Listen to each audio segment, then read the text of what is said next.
আসসালামু আলাইকুম সম্মানিত শিক্ষক মণ্ডলী, আমার চ্যানেলে আপনাদের সবাইকে স্বাগতম। তো আজকের ভিডিওতে দেখাবো কিভাবে বার্ষিক পাঠ্যপুস্তকের চাহিদা 2025 সাবমিট করব। তো কাজটি আমাদের হাতে থাকা মোবাইল ফোন দিয়ে অথবা কম্পিউটার দিয়ে করতে পারি।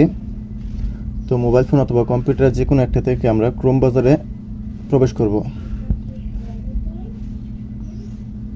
তো আমরা ক্রোম ব্রাউজারে প্রবেশ করি। ক্রোম ব্রাউজার থেকে আমরা সার্চ বারে লিখব IPEMIS। তো IPEMIS লিখে আমরা সার্চ করব। করার পর আমাদের IPEMIS এর যে ওয়েবসাইট আছে ওইটাতে আমরা প্রবেশ করব। তো এখান থেকে আমরা প্রবেশ করলাম। তো কাজটি আমরা এখান থেকে প্রধান শিক্ষকের আইডি ব্যবহার করে করতে হবে। তো এখান থেকে কাজটি আমরা প্রধান শিক্ষকের আইডি ব্যবহার করে করতে হবে। তো যদি আমরা এখান থেকে সহকারী শিক্ষকের আইডিতে ঢুকি তাহলে আমরা পাঠ্যপুস্তকের সাবমিট করার অপশানটি পাবো না এখান থেকে। তো আমরা শুধুমাত্র প্রধান শিক্ষকের আইডি ব্যবহার করে ঢুকলেই পাঠ্যপুস্তকের চাহিদা সাবমিট করার অপশানটি পাবো। তো প্রধান শিক্ষকের আইডি ব্যবহার করে এখান থেকে আমরা সাইন ইন করি।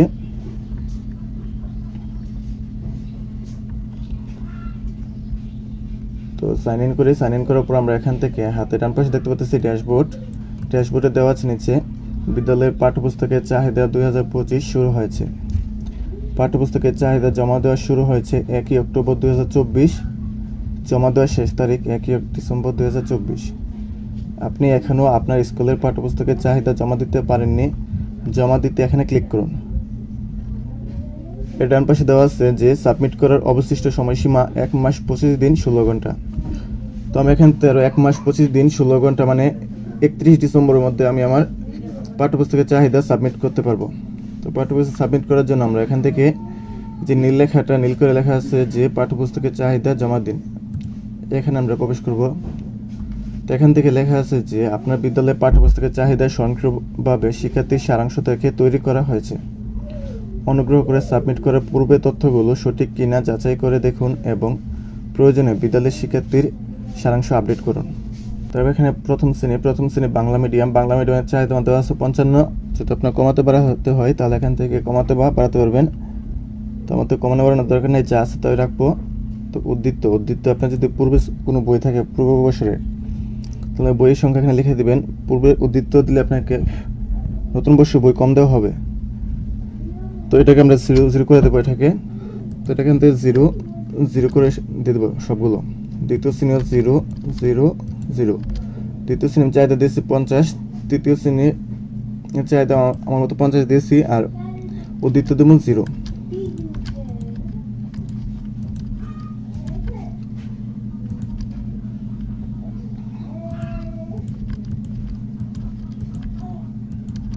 তো এভাবে আমরা প্রত্যেকটা শ্রেণীর উদ্দীপ্ত 0 করে দেবো। আর যদি কোনো শ্রেণীর বই বাড়াতে বা কমাতে হয় তাহলে আমরা চাহিদা অপশন থেকে বাড়িয়ে বা কমিয়ে নিব। তো এখান থেকে আমাদের উদ্দীপ্ত দেওয়া শেষ, চাহিদা আমার যা আছে আমি তাই রাখবো।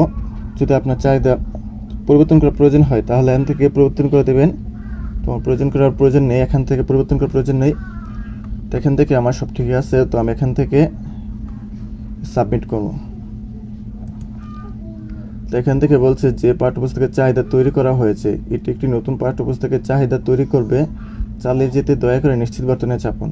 তো আমি নিশ্চিত করব। তো এখানে পাঠ্যপুস্তকের চাহিদার জন্য আবেদন সফলভাবে জমা দেওয়া হয়েছে। আমার স্কুলের নাম দেওয়া আছে, আমার স্কুল কোড নাম্বার দেওয়া আছে। তারপর ড্যাশবোর্ডে ফিরে যান। তো এখানে আছে যে আপনার পাঠ্যপুস্তকের চাহিদার অনুরোধ অবস্থা দেখুন। তো এখান থেকে আপনি যে আবেদন করছেন এটার অবস্থা দেখতে পারবেন এখান থেকে। তো এখান থেকে বিস্তারিত আমরা গেলে আমরা দেখতে পারবো যে আমাদের যে কী অবস্থায় আছে আমাদের আবেদনটা সহকারী উপজেলা শিক্ষা অফিসারের নিকট অপেক্ষমান রয়েছে। তো আজকে ভিডিওটা এটুকুই। যদি আমার ভিডিওটা ভালো লাগে থাকে তাহলে চ্যানেলটিকে সাবস্ক্রাইব করবেন। ধন্যবাদ।